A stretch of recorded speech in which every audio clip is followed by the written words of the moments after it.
Tonight on America's Hope, what's being done to strengthen our southern border to protect American citizens living there? Dr. Shea Bradley-Farrell joins in to talk about that, and she also discusses Israel. And we'll hear from Troy Miller, the president of the NRB, National Religious Broadcasters Association. He'll be talking about that organization's 80-year history in defending faith in America. America's Hope starts now.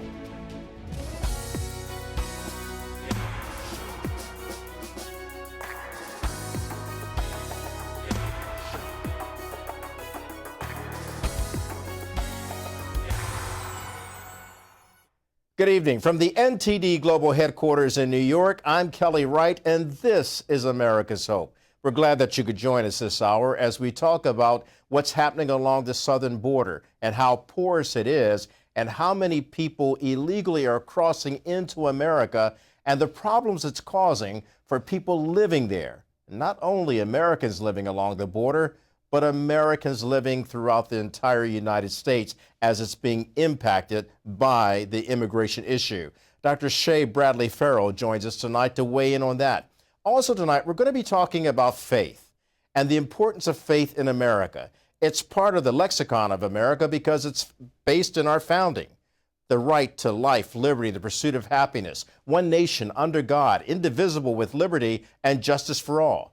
So Troy Miller of the NRB, that's the National Religious Broadcasters Association, will be joining us later on in the hour to talk about this 80-year organization that's been defending faith right here in America. Let's get started with our first guest. I'm joined now by my guest, Dr. Shea Bradley-Farrell, and she is a PhD. She is the president of Counterpoint Institute for Policy, Research, and Education in Washington, D.C. Dr. Shea is an expert in foreign policy and aid, national security, international development, and women's issues. All of those are so important. And she is also the author of The Last Warning to the West, Hungary's Triumph Over Communism, and the Woke Agenda. It was published in December 2023, so it's definitely brand new. You should go out and get it and buy it and read it because it will show you a lot of things that we're dealing with right here in America. Real quickly, Shea, I wanted to point out that you worked directly with the Trump administration, including Secretary Mike Pompeo and Senior Advisor Ivanka Trump, on multiple issues while serving as the VP of International Affairs for Concerned Women for America. Good to have you on the program today. We've got a lot to talk about. We do. Thank you so much for having me, Kelly. Thanks for being here. Now, I understand that you just recently returned from the southern border, and you've spent quite a bit of time on the southern border over the years, particularly during the Biden administration. And I've been there as well, and we were just talking about how porous the border is, how so many people are coming across. And we even talked about people that we met there, like a couple of ranchers, and what they have to deal with in terms of the influx of people coming across our border that are undocumented, illegal, and perhaps up to something sinister and nefarious. Talk to me about your concerns on the human level that's happening along our southern border. Well, that is exactly the message that the people I spoke with wanted me to bring to America when I asked them. They said, America doesn't understand what kind of trauma, fear, and anxiety that we're living under. I'll give you a couple of examples. Rancher Wayne King, he's lost about $400,000 since Biden took office because he has had illegals cutting holes in his fence, some big enough for a truck to drive through, but they have sabotaged his water supply, and he has lost livestock. That is where his real money is made. So he, and that's the financial cost, Kelly. But he told me a story about sitting inside of his house in the middle of the night, surrounded by about 10 to 15 illegals in camo, carrying guns. So he and his wife had to sit in the house while they were banging on his windows, trying to get into the house. I've been here 6 years, and in the first 3 years, probably maybe a dozen illegals ever that I knew of came through here. Since then, it's just like an everyday episode. And from the damage that they've done to the ranch, the damage they do to our fences, and you don't know what's going through here. Now, this is not an unusual story. As you know, if you go down to the border, you talk to business owners there, ranchers. Another one that I spoke with on this trip was Allison Anderson.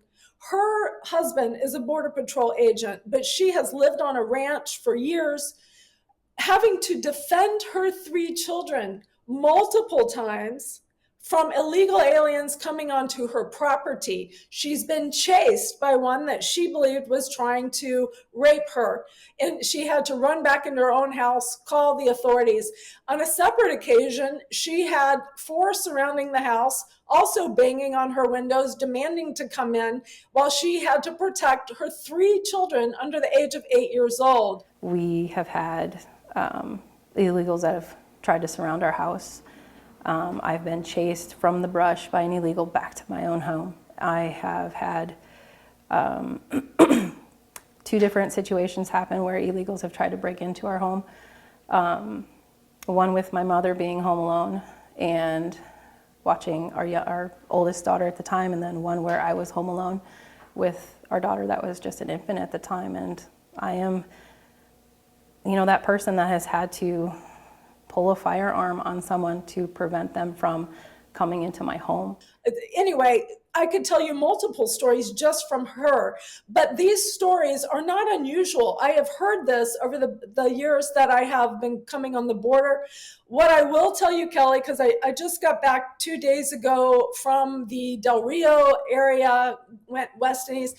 What I will tell you is that there is a frustration and anger and visible upset of people that I haven't seen before. They have come to the end of the rope, I believe, telling me even that they've spoken to Republicans, people on our side, congressmen and women that could do something about this, like cut off House appropriations for Biden's open border policies. And nothing has happened after they've spoken with Congress people on our side. So I guess what I'm trying to say to you is they feel abandoned, Kelly. They feel like no one will listen to them. Well, Shea, to your point, you're right. That's the heartbreak that is occurring within American citizens living along the southern border of the United States of America. Yes. When Governor Abbott is saying that it is invaded, I know a lot of people in the media say that's an exaggeration, but when you speak to the people like Wayne King and like Allison Anderson and the people in Del Rio and even Eagle Pass, they do feel that they have been invaded. I spoke recently when I was there to Brent County Attorney Brent Smith, who says, Kelly, the cartels actually have operational control over our border. Well, Kelly, I think everybody should know by now that the number 1 killer of Americans ages 18 to 45 is... Hi, everybody. I hope you're enjoying this episode so far of America's Hope. If you'd like to see it in its entirety, just click on the link below. Thanks for watching.